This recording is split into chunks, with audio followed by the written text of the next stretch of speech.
தலைமை பண்பையும் சற்று அலசிதான் பார்ப்போமே. தலைமை பண்புக்கு எத்தனையோ கூறுகளை கூறிக்கொண்டே போகலாம்.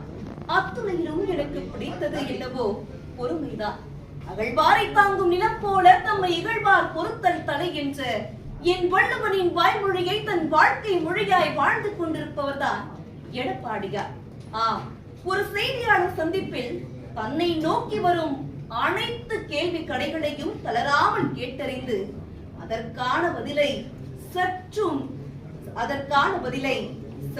தளராமல் அளிக்கின்றாரே, அந்த அன்பு தலைவரை பற்றிதான் இப்போது நான் ஆராய்ந்து கொண்டிருக்கின்றேன்.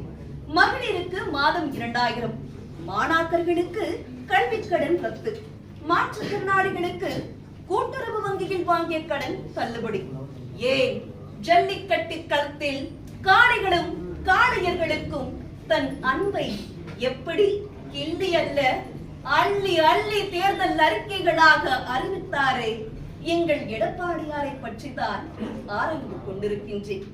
ஒட்டு மொத்தத்தில் அனைத்து தலைப்புகளும் ஒன்று சேர்ந்து ஒப்பற்ற தலைவராக விளங்குவதால் தான் நாளைய எதிர்காலம் ஒன்று தமிழ்நாட்டிற்கு உண்டெனில் அது எடப்பாடியார் வழங்கினில் என்று கூறி இப்படி ஒரு நல்லதொரு வாய்ப்பை வழங்கிய செங்கல்பட்டு மேற்கு மாவட்ட